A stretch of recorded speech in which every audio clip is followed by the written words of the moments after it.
All right, so I call this meeting of Hamtramck City Council to order. Today is January 24, 2023, and it's 7 p.m.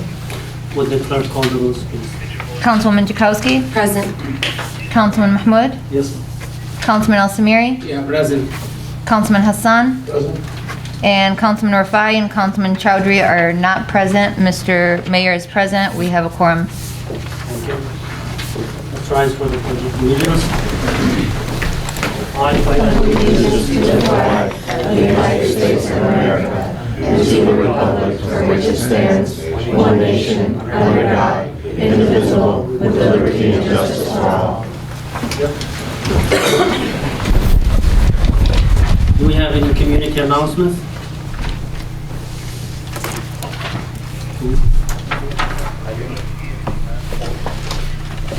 All right, we'll move to the proclamations, recognitions, and presentations, and we'll start with the first one, Spirit of Hope Youth Leadership Award, recognizing Noor Laifi. Norm, and introduce yourself. Hold on,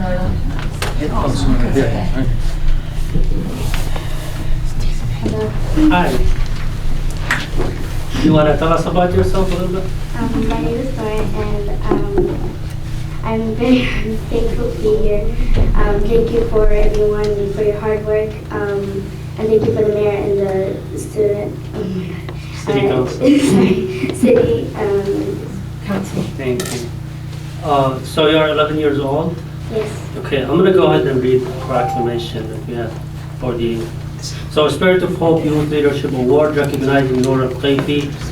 In a moment of crisis, reactions set the leaders apart from the followers. Peter Stark. Whereas Noor Laifi is an 11-year-old Hamtramck resident who consistently demonstrates kindness, responsibility, and often wisdom beyond her age. And whereas Noor Laifi has demonstrated desire to contribute to the community and develop her skills such as hosting a Lemonade for Yemen Aid fundraiser in fall of 2021 and an active interest in serving on student government. And whereas Noor Laifi's maturity and responsibility was called on twice recently in crisis situations, when her younger sibling had a medical emergency in the early morning 2 weeks in a row. And whereas in both instances Noor Laifi recognized the severity of the situation, alerted her parents to initiate care and alert medical professionals, and remained calm until medical professionals arrived. Now, therefore, be it resolved that I, Mayor Amr Ghalib, and the entire City Council recognize the efforts of Noor Laifi in both her family and community, and commend her strength and courage in the face of crisis. Mr. Mayor, we also have the fire chief and the fire department here as well for an additional award. Fire chief, you want to step on out? Norm, you want to stay? We got more for you. We heard about what you did for your brother, and we were moved. It's kind of in the line of business what we do, and we thought that you deserved a little recognition. So what we have here is a certificate from the fire department and the Firefighters Association. Thank you. And they have something for you here. Thank you. Thank you.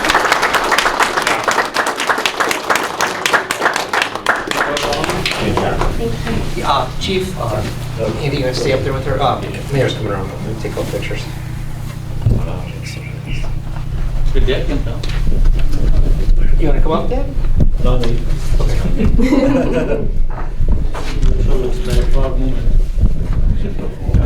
Do you want to move the podium? Yeah, show them off there.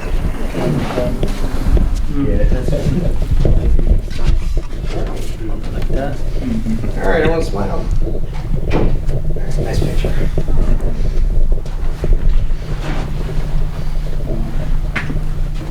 Thank you. Got it all? Good job. Thank you.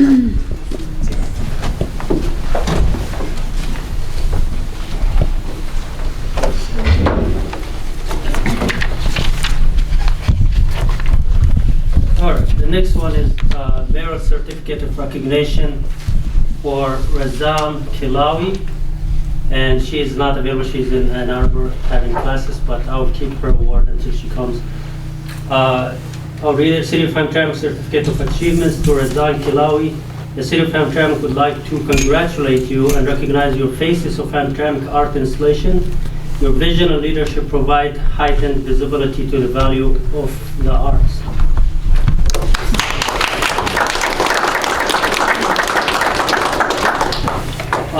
Next is Hamtramck Area Disaster Recovery Group presentation. Lynn? Hello, Mayor and Council. I would like to introduce Kathy Garcia. She is our disaster case manager for the Hamtramck Area Disaster Recovery Group. As you know, because I've spoken a few times before, that we started this group in partnership with FEMA as they were pulling out of the city in response to the 2021 June 24th and 25th flooding that happened across the city.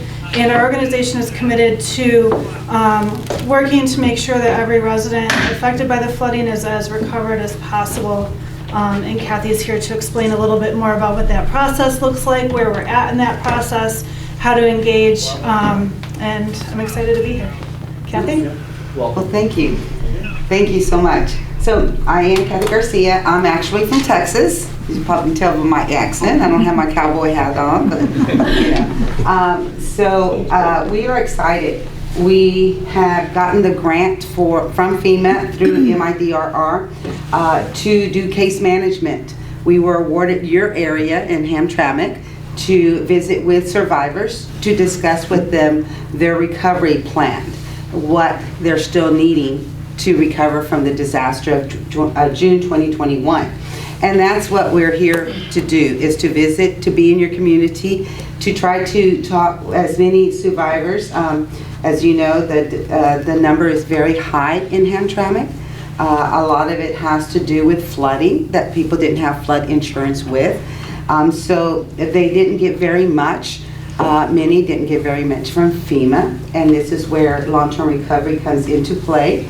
To have a very strong long-term recovery helps the disaster case management program flow smoothly to be able to address the unmet need of a survivor. And so we are in the process of hiring, and I know Lynn has been very great in trying to advertise the disaster case management positions. We do have an office here in Hamtramck. We got that, but we do not have any furniture yet. So we're waiting for some desks and chairs to make our survivors feel comfortable. We are going to be open on Tuesdays and Thursdays, be here visible in your community to serve. And we have one person that is a disaster case manager that will be covering this area, and we're looking at 2 more possible. Yesterday we did some interviews since I was going to be in town, and so they're good prospects to serve your community. I wanted to make sure that you understand or had any questions in case management and what we do and how we do it, and what does it take. So I'm here to answer any questions that you may have. So before questions, our office is located at 3048 Kniff. And right now we do have, even without furniture, we do have office hours Tuesdays and Thursdays from 9 to 4. We do anticipate having furniture set up within 2 to 3 weeks, so it'll be a little bit more comfortable. But any community members are welcome to pop in during that time. And once we have more case managers, we'll expand the hours so we're able to serve more people. Mm-hmm. Now questions. Is there language assistance? There is. If there's any need for that, we have our Way Metro that has that capability of translating. Mm-hmm. The last case manager that we did have did state to me before he left to another city that most of the clients that he had already open, the survivors that he had already opened, did have someone that spoke in English. Mm-hmm. So that was good news for me, because we don't want to hold up a survivor's progress because of a language barrier. But we have that service. And we do encourage, we still have at least one position open, so we do encourage people that speak either or both Bangla and Arabic to apply as case managers. What's the position is? What is the position called? They're called disaster case manager. Okay, manager. I did put copies of the job posting at each of your spots, and it's, for anybody watching online, it is in the attachments on board docs. It is a full-time or part-time? It's a full-time, 12-month position. So it is a contract with FEMA, and our contract goes through September 2023. What we've been looking at as far as the assessment, the program itself is a good candidate for an extension because of the extreme need.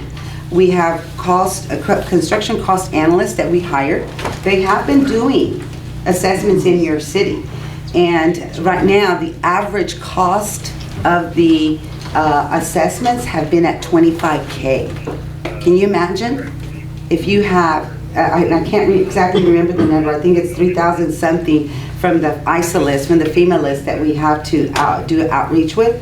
And if you think of it, 300 at 25K as an average, that's a lot of money. That's where long-term recovery comes into. So we're also fundraising. We're looking for grant writing help. Just a quick question for the audience too. What's the pay rate for this?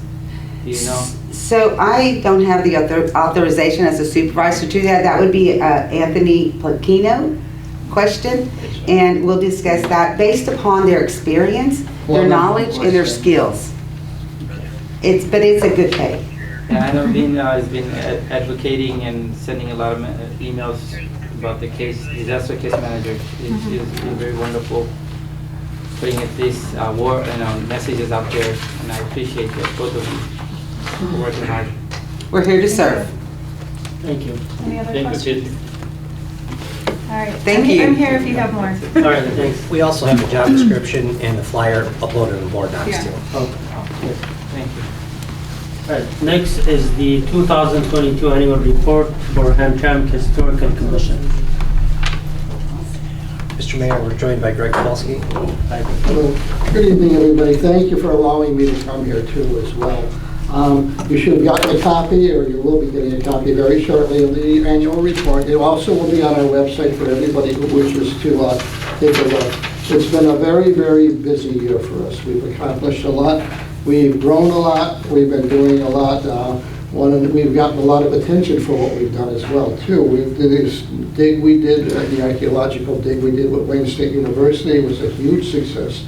And in the professional archaeological world, it got national attention. It was featured in a magazine and really brought the focus on Hamtramck and the Hamtramck Historical Museum. Our motto at the museum is we're different. We're a different kind of organization, different kind of historical museum. We're not a typical community museum. We're different in that we focus on interpretation and outreach. And interpretation is showing people things on display, but going beyond that, showing them what is the item, why does it matter, what does it matter to you, even if it wasn't yours. It still is important to you and plays a role in your life today.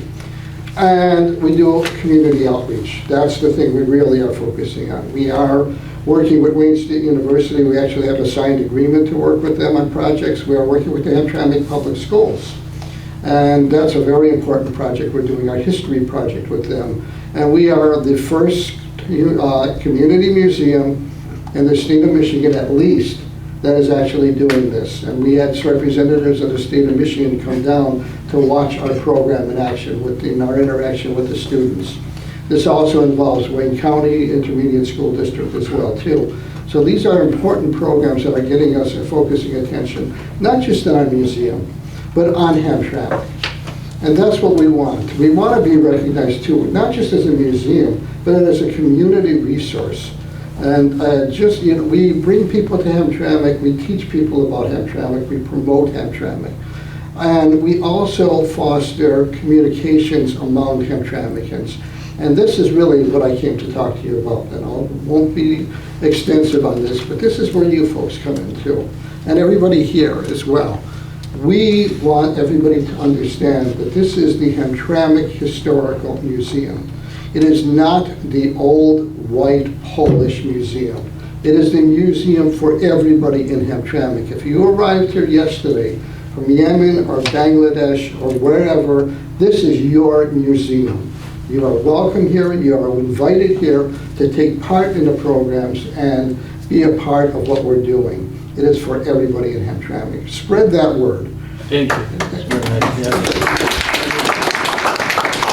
We are very, very serious about that, and we are really focusing our attention on that as we are doing more outreach to the ethnic communities in town too. We want board members who are more ethnic than what we have now. We want to add additional board members to the Friends side of our organization.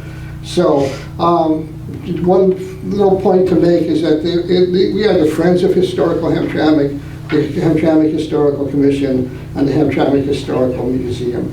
3 units that really work together. That's why you get a joint annual report. So look for a lot of great more things coming up in this next year too. We have some very big plans and we want to expand more. So please give us your input as well. Thank you all very much. Thank you.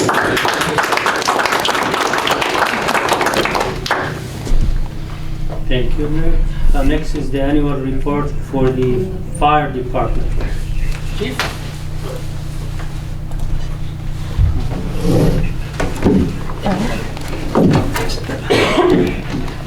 Good evening. All right, we'll be presenting the annual report for the fire department. That's my first one, so if I'm a little disjointed, just bear with me.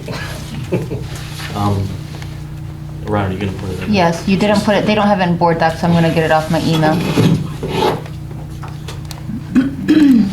Let me start. You can go ahead and start, sure. The Hamtramck Fire Department, I was appointed in chief in June of this year. Chief Hagan retired in January. We worked through the process with the old city manager to get a chief in position. Currently, we have 24 of our 26 budgeted positions filled. We do have 1 member on long-term disability right now, and it's looking like he may be retiring soon, so we'll have a 3rd position to fill. We are actively seeking to fill these positions, and I've been working with HR. We do have a job posting up. Since I took over as chief, we changed over some administrative duties. We've rebalanced the officers' stuff. We've began a review of our SOGs, and we're continuing to work on grants for funding. Last year, we received a grant for equipment. We were able to purchase new hose nozzles and some appliances. We're also finished up the project that was a fire prevention grant, which allowed us to purchase some technology, which allows some good efficiencies in our fire prevention bureau. As far as our budget, the budget that we are working with this year was imposed by the last administration, so we're working through it. We're finding some shortfalls and making notes, and I know we'll be getting our budget season soon, so there's a lot of stuff we need to visit there.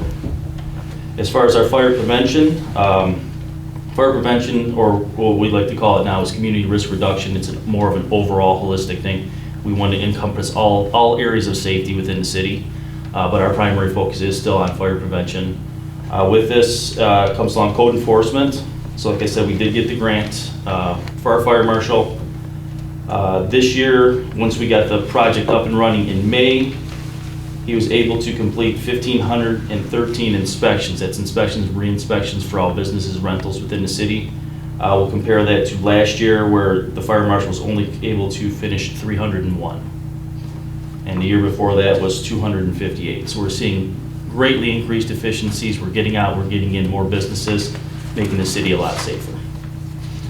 We were able to purchase a second tablet. A second tablet allows us to carry all the information for the businesses in case there's an emergency after hours. We're able to have that information at our fingertips so we can contact the business owner and get a key holder out for a fire alarm so there's no property damage or whatnot. And along those lines, in 2020, this body adopted the building code, the International Fire Code, 28, which means we have to have a Knox box on our new businesses. So the fire marshal's been active with his inspections. This year we was able to get 46 new Knox boxes installed. What these are is a secure lock box that goes on the business that has keys for the business that we're allowed to go into the business and not cause damage if there's just a minor alarm, if there's no sign of smoke or fire. So we're doing this to help with the insurance rates and decrease property damage for our business owners. Last year, we were also able to distribute or install 120 smoke alarms and 36 carbon monoxide alarms to citizens in Hamtramck. We're able to get these now from a grant through the state of Michigan. We do have some available, so if anyone is interested, contact the fire department.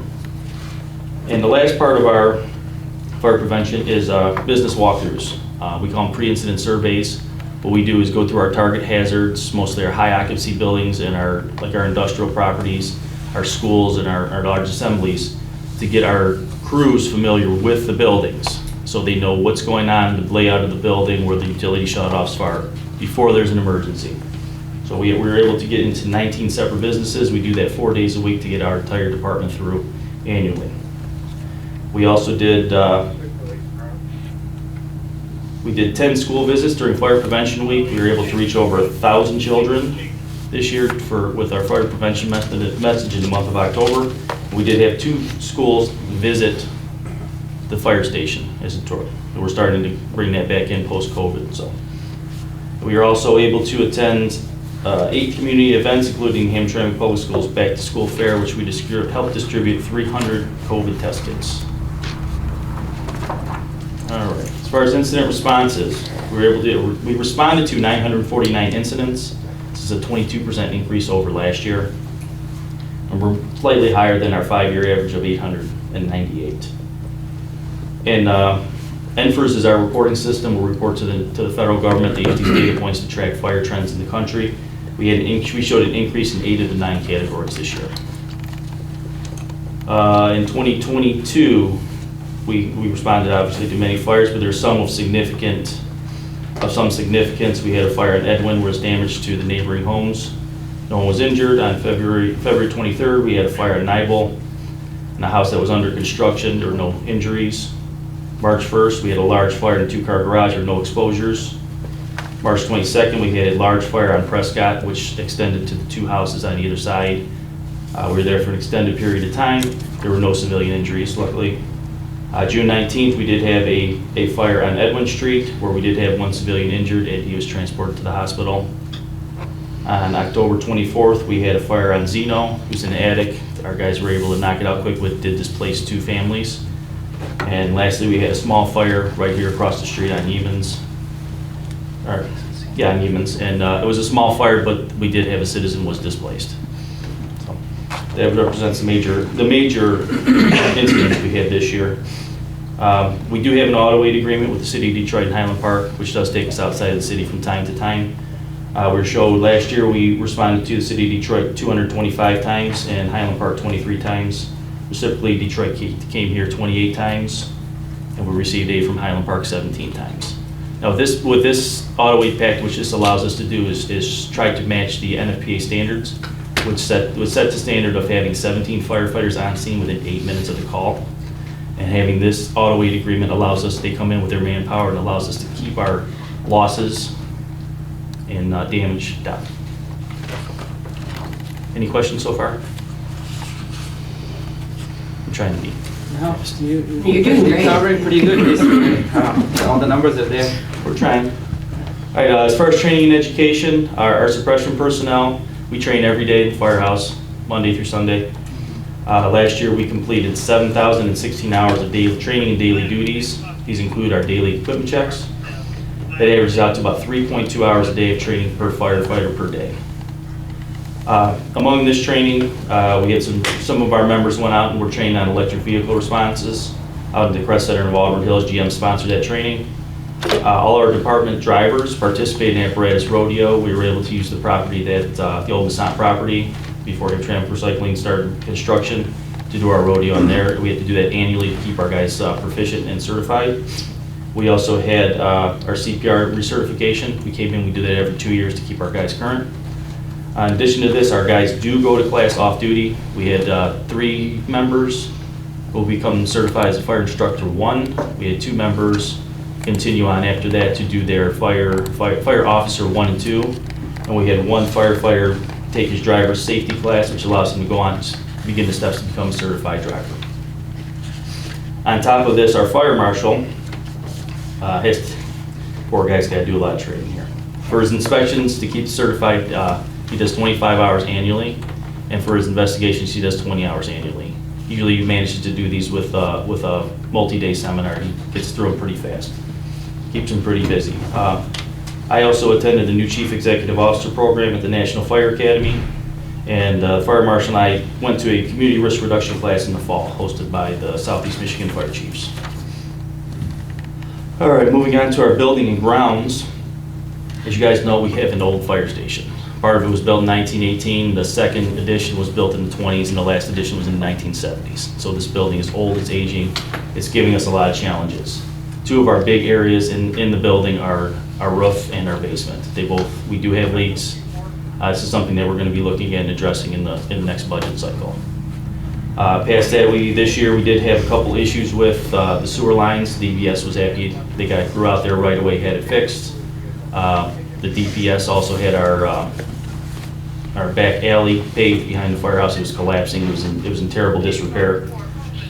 We had 2 new entry doors installed in the firehouse in December, and we've been part of the safety grant for overall safety that, like you guys have seen the work here with City Hall. They're redoing, they added additional exterior cameras, a motorized gate, and they're updating our keyless entry, our card swipes. So that's going on. As far as our equipment, as I said, we were able to purchase new hose nozzles and some appliances with the grant money. There was a 10% match to that, so there was some cost to the city, but overall, the grant was for close to $14,000, so it's a large chunk of equipment. In my time here in 25 years, the first time we've replaced all of our nozzles at once. So it's a big bonus to us. Our ground ladders, we do have an outside company comes in, does our testing. They test that and our aerial every year. For personal protection equipment and SCBA. PPE is what we call our firefighting gear. This gear averages, just for the coat and pants, we're looking at close to $3,200 per set. Every firefighter only has 1 set, and it's starting age. They recommend replacement by 10 years, and the outer shell should be being replaced after 5 years. Our gear averages almost 7 years old.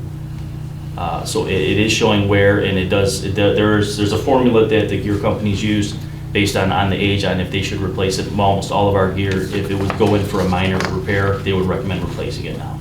So that's something we're going to start budgeting for, and we are looking at some grant funding for that also. So along with our PPE, we do have our SCBAs, which are our air packs. We do have a company that comes out and maintains them, does our annual flow testing. Actually, all of our air packs are in service right now. There's been some repairs this year. We did have some damage from a couple fires, but we have managed to keep repair costs down. The company does work with us, and they try and warranty as much stuff as they can for us. So, moving on. Apparatus. Our fleet is aging. Everyone says, oh, you guys just got those trucks. Well, the trucks are 10, 12 years old now. Our oldest truck, you guys can hear it running outside. That truck is 27 years old. So our ladder truck is 10 years old. But all these trucks, the NFPA, National Fire Protection Association, recommends these trucks should be taken off the road by 15 years. We're fast approaching that number. It's time to start, we're gonna have to start looking at budget numbers to replace them. In the last couple years, our repair costs have been 2020, our repair costs were $36,000. 2021, our repair costs skyrocketed to $70,000. We had major issues with 2 of the rigs, were required extensive repairs. This year, our repairs were down to $36,000. The key thing, other than the cost, because prices are steadily going up, that we're using as a metric here is our out-of-service time for our apparatus. According to, you guys, the chart's a little small for you. Our engine 1, which is our frontline engine, was out of service for 174 days last year. Compared to the year before that, it was out of service for 163 days. So we are having issues with that rig, keeping it in service and mechanically sound, and it's not just the same issue, it's different issues, but it's coming. Last year, a lot of this was due to the part shortage, but the rig is still out of service. At the same time, engine 3 had a major issue with its brakes. So when we started really looking at it, we're like, we need to start looking at replacement on these rigs. Right now, we started getting some estimates because of budgeting and grants, and we're looking at 2.5 years to get a new engine here, built brand new. So the price, everything is escalating, but the time to build is just astronomical right now. When we purchased these rigs, we had them in 1 year. The fire marshal's vehicle is another issue. We do have the two command vehicles, the one that I drive and the one the fire marshal drives. They're both high mileage, they're both 2010 Explorers. The fire marshal's car does have some serious issues with it stalling. It's becoming a safety issue, and it's something I'll be bringing up at budget meetings. That vehicle needs to be replaced soon. As far as EMS, I know this isn't quite our purview, but you guys, I do meet with Jason from Rapid Response to get reports from him every month. I do have their numbers. They responded to 2,720 calls for service last year. 2,232 of these runs were handled by their primary unit. Last year, Kathy entered into the agreement with, and they have the backup unit here 8 hours a day during peak times. So when the primary unit was busy, they had the secondary unit responded 488 times. As far as EMS and the fire service, we're working towards it. All 24 members of our fire department are certified as EMTs. We do have our current CPR thing to keep our licenses current. We're working towards licensing and having our rigs re-licensed, our engines, to help with response. But there's a couple things we're waiting on there. We've got technology's getting us again. AEDs we ordered are on back order, and we're waiting for, we have to update our reporting system. Since been last in the EMS business, everything has gone electronic. We do have the tools or the pads, the tablets to use, but we need to get a license for the new software for the reporting system. We're currently getting bids on that. And lastly, our annual hydrant inspection was conducted here. We worked with the DPS closely. The DPS superintendent asked if we would flush the hydrants as part of clearing out the system. So doing our annual checks, we have 477 hydrants which we inspect annually. We flushed 219 of them. After going through on the first check, we had 7 out-of-service hydrants that I believe all were repaired already. So the DPS has been on top of it. Anything we report to them, they're taken care of right away. So once we go through, we do our first and second checks, and basically we're checking for functional. If they're functional, if they're wet or dry, if they're wet, we pump them out. If they're wet on our second check, we pump them out, we let the DPW know, then they issue a repair order. And that's all I have. If you have any questions? I don't know if it could be a question to you or go to school district. Like, since all of our buildings are old, can you train our school, like if anything happens, fire comes, or how to exit out from the school? Schools are required to have fire drills annually. I believe it's 4. They do it? They do it annually. There is a schedule. Our fire marshal does get out to as many as he can. We do have a schedule. He gets out to as many as he can to, witness it, make sure they're doing it, offer pointers. Yep. Nice job, Chief. Chief, I have a quick question. You mentioned that those engines are old and you're planning on getting it replaced, or I want to talk about the repairing. So those repairings come out of this budget Yes. that we do, or is it additional? No, it comes out. I do have a budget for equipment maintenance and repairs, and we base that usually on the previous year. Okay. And so far, we've been running right in there. I believe last year we did have to amend the budget because of the extensive repairs that were required, but this year we're right there right now. And we're also going to be looking at a capital improvement plans for the future as far as new rigs and such, and try to map that out going forward. Right. And you mentioned that you went out to the Detroit site 225 times, and if I'm not mistaken, I wrote down 28 times Highland Park. Yes. And they came 28 times only to rescue City of Hamtramck. Yes. So we went out there more than they came and service us. So we're putting more time into Detroit than the Hamtramck. Well, I understand the contract, but well, it's not so much a contract. It's a matter of safety for everyone involved. The NFPA states that we usually have 17 firefighters on scene. If we respond solely as the Hamtramck Fire Department, we have 6. There are just a number of fireground functions that cannot occur with 6 people. You cannot do adequate water supply, fire attack, and rescue at the same time. Us having help coming in is key to keeping the citizens of Hamtramck safe. So what determines the need to go there or to come here? Is it the seriousness of the call? It's based on a geographic information system. that they plug in if we were within that geographic area, if we were one of the closest companies of the 5 needed for that call, we're sent. Thank you. Any more questions? No, just one reference, Mr. Councilman, that cost, it is under fire department line item by line item, budget session coming, and we all gonna see that. And it will reflect, because he already mentioned in some stops, he's gonna complete that. So the budget session, we have to go the department by department, line item by line item. Thank you. Thank you so Thank much. you. Thank you. Very nice. Thank you. Appreciate it. All right, next is the 2022 annual report for the police department. Hi. Good evening, Mayor and Council. So, you all have the presentation in front of you as well. So just some initial crime and traffic statistics for the police department. In 2022, we responded to 12,215 total calls for service. Thank you. The police department made 691 total arrests, which included 203 felony arrests. Those would be your more serious crimes, those offenses punishable by more than a year in jail. And we handled 488 misdemeanor arrests. Those would be your lesser offenses of what you would think of, maybe suspended license and driving offenses and things like that, assaults and things like that. A couple good things to note is our violent crimes are down by 17% from where they were this time last year. Our felonious assaults are down by 25%, and our homicides are down 67%. Our sexual assault crimes are down by 50%. Our drug crimes are down by 31%, and alcohol-related crimes are down 13%. However, in the opposite of that, we are seeing an increase of motor vehicle theft up by 55%. Our retail frauds are up by 72%.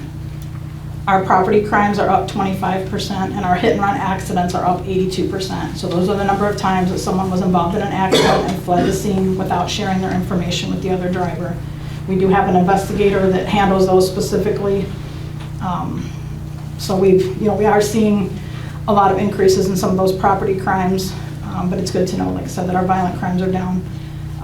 The property crimes are consistent with what we're seeing in this area in Southeast Michigan. If you see the news, you see a lot of things reported about property crimes. It's happening everywhere, stolen vehicles, break-ins, vehicle break-ins, things like that.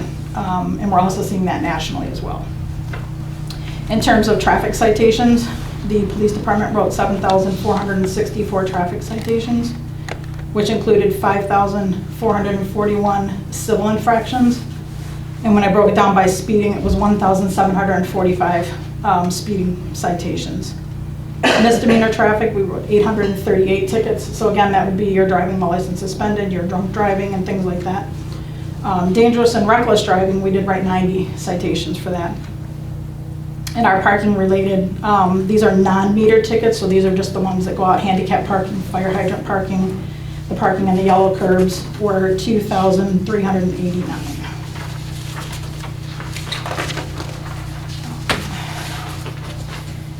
In 2022, the Hamtramck Police Department had the following employee changes. We hired 6 new police officers and 8 new civilians were hired. So that included our dispatchers and traffic clerks. We had 4 officer resignations. We had no terminations. We had 2 detectives were promoted, and we promoted 3 civilians. So in other words, we moved civilians from one position of the dispatcher into another position in the police department, which included adding an administrative assistant for the 2nd floor. So you can see a couple of the photographs that we've included were 2 recruits that had graduated from the police academy, which that's the first time we had sent recruits to the academy since I was in the academy 24 years ago. So it was a good thing for the city to start sending people to the police academy, so I do thank Mayor and Council for supporting us. The Hamtramck Police Department staff participated in several community events, which include but not limited to the Hamtramck Drug-Free Community Coalition meetings and events. We attended the Back to School Carnival, the Labor Day Festival, the Labor Day Parade, prescription drug take back, the health hike. We had a vehicle auction and property auction. We participated in the Dickinson East Christmas gift presentation. We went to the Hamtramck Drug-Free Community Coalition Public Safety Breakfast, the Hamtramck Community Initiative Annual Banquet, a Juneteenth celebration at Historic Stadium. We had the Macomb County Academy graduation where again we had 2 recruits graduate. We had officers participate in annual canine training. We did a trunk or treat, our first annual, in front of City Hall, and we had officers participate in the Detroit City Football Club games. Going forward, I do plan to continue my chat with the chief. I was doing that for quite some time. It kind of stalled a little bit with COVID, but you will see me continue that in the new year. The police department, we continue to make training a priority. Staff members are completing at least a minimum of 1 to 2 classes per month, in addition to any other classes they request to attend. These classes are mandatory, and they include but not limited to use of force, de-escalation, racial and social justice issues, mental health awareness, autism awareness, school threats and safety, and many other classes. I applied for and was awarded, I should say the city applied for and was awarded the FDCVT grant, the Financially Distressed Cities grant from the state of Michigan to purchase body-worn cameras for the police department. The body-worn cameras were purchased and have been implemented in the department, so every officer is wearing a body camera. The city was also awarded a training grant in the amount of $100,000 that is currently being used for police and fire training. So we share that with the fire department, so both departments are participating in that. You can see some photographs that we included from our trunk or treat event, the Dickinson East Christmas present giveaway. We did participate in the Hamtramck Resource Fair at City Hall. There's a photograph from our annual canine training event. We have 2 canine officers in the police department, and both of them attended annual week-long training. The Hamtramck Health Hike that was run by the HDFCC, the Public Safety Breakfast, and the HCI Annual Banquet. We had one of our officers participate in an event downriver, which was called Cops and Pastries. It benefited Mimi's Mission, which they do a lot of autism awareness training for officers, and we had an officer participate to see how many donuts he could eat in a short amount of time, which let me tell you was not very many compared to some of the other people that were at the event. Somebody actually ate 12 donuts in a couple minutes. I hear he was a ringer though. Yeah, he did all right, but not, so there's a photograph from that there. And then the aerial shot you see was myself. I was in that photo along with that officer and a bunch of officers from other departments. We have the historic stadium Juneteenth celebration. We did Police Week and Reserve Awards. So you see, thank you to Mayor and Council for participating in that. And then the Hamtramck City Hall holiday party. Some other things that, and I do want to thank my assistant and crime analyst for working on this PowerPoint for me. They put a lot of work into helping me with that, so I do appreciate their hard work. Part of my job in 2022 was to work with FEMA, since that came up earlier, on the flooding disaster that affected the city-owned property. So that included site visits with FEMA and weekly phone calls for the project of all the property for the city that was damaged, including City Hall, the flooding we had in the basement. So currently, I'm sure you've seen on social media that our property crimes are increasing. We're seeing a large increase in vehicle damage and thefts. Currently, the most common stolen or damaged vehicles are the Kias, the Hondas, Hyundais, and Dodge Chargers. We're seeing an increase in thieves using stolen vehicles. So they're coming to Hamtramck in a stolen vehicle, so that way if they get caught, they can abandon the vehicle and run, and they won't be out their own vehicle. So we're working on that. Sorry, I'm getting nervous. Our Detective Bureau and Patrol Division are working together on this issue to try to figure out a game plan going forward. We're working with several other Metro Detroit communities that are seeing the same issue, and we're working on sharing information with Detroit Police Department. So a reminder to the community to make sure your doors are locked, don't leave your valuables in the vehicle, use any anti-theft deterrent devices that you can, and most importantly is report any suspicious activity that you see. A lot of this is occurring during the night, so to please make sure that they're reporting anything that they see. Overall, it really doesn't seem like it, but our crime rate is down about 2% overall from what we saw last year. Some days it doesn't seem like it when you start seeing all the social media, things like that, but our crime is currently down. We continue to work on recruiting efforts and hiring. We currently have one recruit in the academy, which he was a dispatcher, and we're finalizing the hiring process for a couple additional candidates. And of course, anyone interested in any careers in the police department, we have dispatcher, reserve officer, police officer. They can visit the city's website for more information. I know it was a lot to take in all at once. I talked kind of fast, so I apologize for that. Yeah, we did good. Open to any questions? I will add, as city attorney, I get to see firsthand the job that the police officers do. And over time, I've noticed that the chief runs an extremely tight ship, really good department. I think all the officers conduct themselves very professionally, with honor and pride, representing the city. And that's what I see every day, looking at every ticket and every situation. I notice very consistently well-done police reports, and just overall, I think she's done a great job. So I'll add that. Any questions? Mr. Mayor?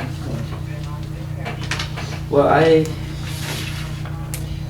mean, how did you get those numbers, if you don't mind asking this? Like, this is a violent crime down 17%. How did you get this? Because, you know, according to I'm not going by the social media, just going by living and working in the city day to day, every day. There's crimes went up. There's multiple burglaries and breaking into the house while they're inside. Just yesterday's incidents from Comor Street all the way to Knief to Michelle, 40 cars, windshield busted, broken. I don't know if it was targeted or it was, you know, organized crime, or someone wanted to do that for fun. So this is happening lately a lot. You know. Right. So what we did find out, and like I said, we've been working with other areas, including the Detroit Police Department, and detectives were on the phone with Detroit, and we always kind of see when they have a crime spike, we have a crime spike. It's just, we're surrounded by Detroit. So detectives did reach out, because as you stated, we did have several vehicles damaged and broken into last night. Detroit had the same thing. Detroit had hundreds of vehicles in our surrounding area. 20, 30 cars. Yeah, so we're seeing a lot. And many cars. Councilman, to answer your question in regards to the stats, we keep stats on everything. So every time there's a malicious destruction of property, car theft, which is commonly referred to as UDA, the numbers basically add up in our system, which is Clemis, and the chief can run detailed reports and pretty much pull all the stats and have charts for all the years that have passed. So we know pretty much what's going and what's not. So last night was probably an anomaly. They're not usually like that. It sounds like someone went on a spree. Right, yeah. But, I mean, that happens from time to time, unfortunately. From what the chief told me today, our officers actually discovered it before most people even knew it had happened, and were out there searching and hunting. So they were out there all night, but as you know, that stuff happens very quick, too. You know, one pass down the street can be a lot of damage, so.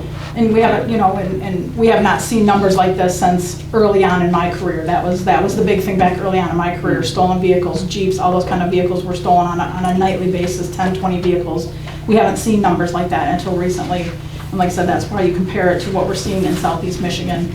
And again, to answer, as the city manager said, that we do have a report that we run in the system, and we're able to see the number of armed robberies we had last year compared to what we've had, you know, in 2022.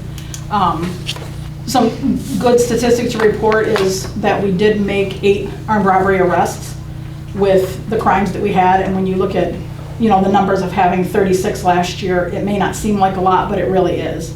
I mean, it's good detective work, it's good patrol officer work, going out there and finding, looking for evidence, talking to people, getting people to come forward, and that's what's really important, is we're finding in the community not a lot of people want to report crimes because they don't think that we're ever going to catch who did it. And quite frankly, we do a lot, and we can target, we can put together a package. If we have one person we caught that broke out 30 windows, we may be able to tie him to 40 more cases, I mean, those kind of things. So it is very important for people to report their crimes. So another thing, as the chief was saying, how early in our careers, stolen cars was really high. I mean, that was like the big thing when we started. We were every night chasing cars. It was minivans and Dodge Rams. You know, Dodge at the time got smart, started putting anti-theft on there. For years, car theft went down significantly, but we've had a significant resurgence of that just in, what is it, past year or more now? Especially even social media demonstrations now on how to steal cars. I mean, Yeah. that's not helping. Yeah, it's unfortunate that, yeah. So, Chief, you mentioned that we are surrounded by Detroit. Would you recommend that to putting the surveillance cameras in each corner of the city of Hamtramck borders, the premises areas, to catch anyone that coming in and destroying our properties and, you know?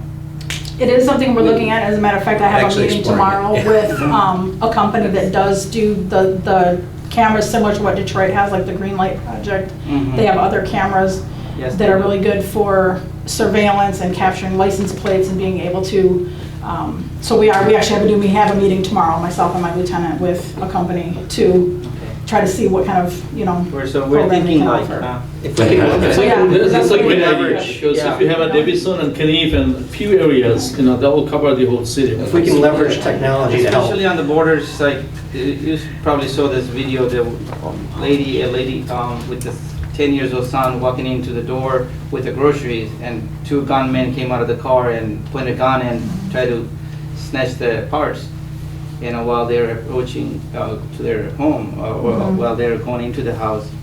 And that's happened just right on the border of Hamtramck and Detroit. So, Actually, that was in Chicago. Not no, it was on Charles Street. Yeah, the one it's- that was posted on social media. They investigated and it was in I another. did, yeah, I saw the same thing that they said, this isn't even Michigan, this is It Chicago. was similar street name, but not here in Detroit. It's funny because I can look at a lot of videos and say, that's not even Hamtramck, like, we don't have buildings that look like that. No, this We don't is, have houses, I but- have it, this is right next to this, the white school, it's the Charles and Fenland, this is, It could have been something I know the family.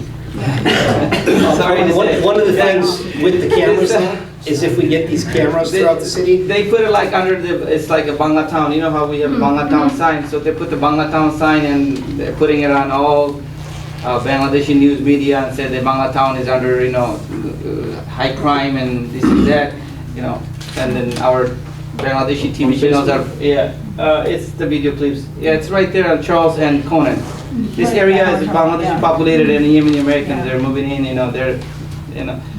it was horrific to see that, the little 10-year-old was fighting back with his gunman. And the husband came out and then they ran, but they took the part. But I know your department is doing a wonderful job And trying again, to protect I everybody. thank you, and I do thank the city attorney for his comments. Yeah. You see the social media comments is frustrating because, Hamtramck police aren't doing anything. Trust me, they are. They're out there. They're working hard. They're doing everything they can with, the information Sure. they have and the resources that they have. But I think that I'm very proud of my department. I think they're doing very, very, very Sure. good work. Chief, they included us in the comments too. They said that the Hamtramck Police Department and councilor used us multiple times on Facebook, so they're including us that we're not doing anything about it, You're always going to get negative naysayers out there. we get it, So, I all we get can it, do is our jobs and work hard. part of this thing. And keep We spreading wanna good, improve. keep spreading good keep in messages. mind too, Council Mayor, that all of this is happening with staffing in a crisis. I mean, we are severely still understaffed and desperately trying to hire. And, Sure. every day they're out there working hard to continue this, both the police and the fire department. Yes. Fire department's chronically understaffed as well, and they're still keeping everything down. The main thing, there is the cost related also, surveillance, camera and staffing, we understand. But residents have to do some kinds of activity too.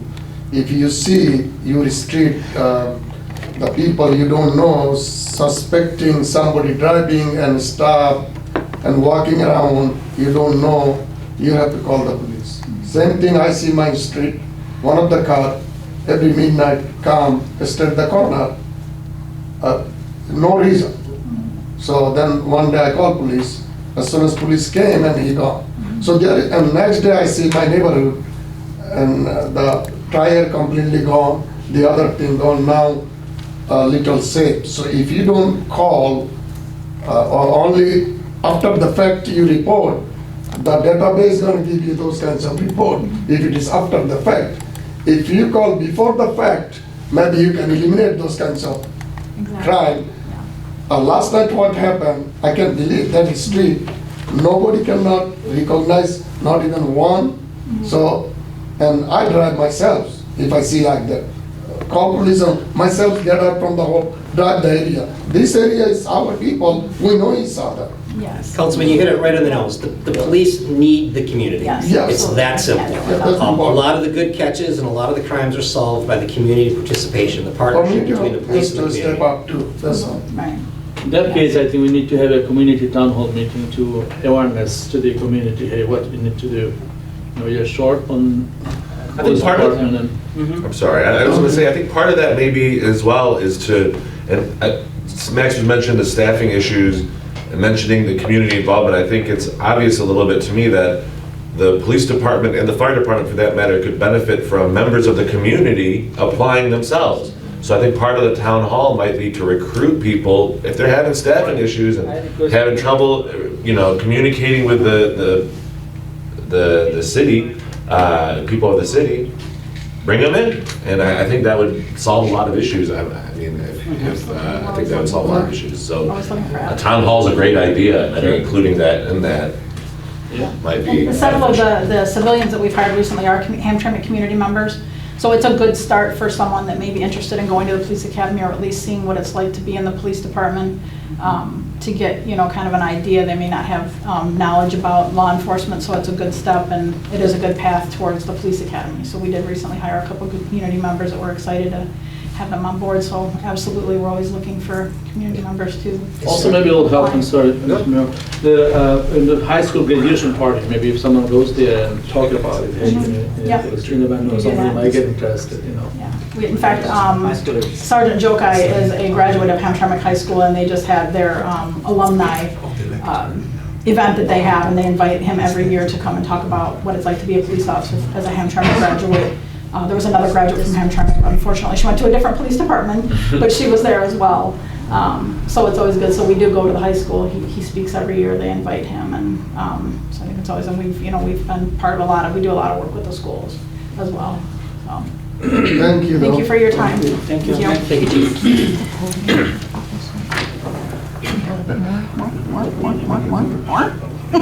No, it's not centered anymore.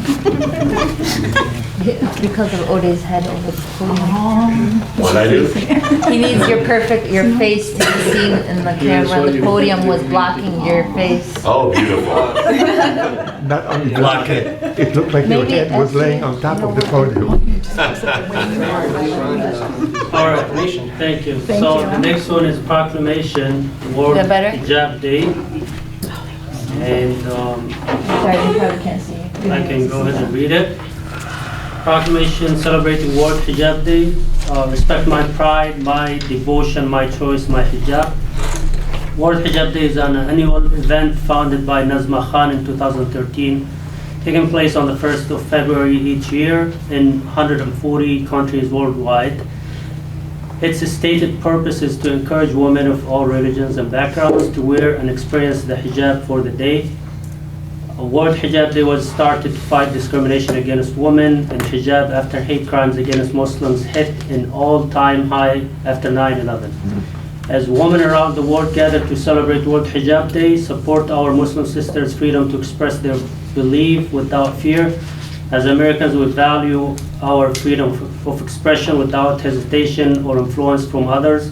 We celebrate diversity and learn to accept people from all different cultures and backgrounds and make everyone an important part of the community.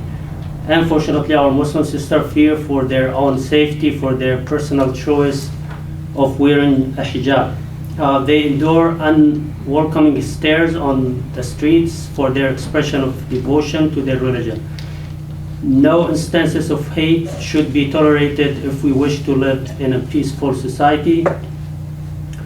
Let's stand up for their rights to cover, and let's stand up against racism, misogyny, and prejudice. Our actions must emerge from compassion, invite understanding, include listening, and moving toward connection through shared values. Let us come together and celebrate our unique differences.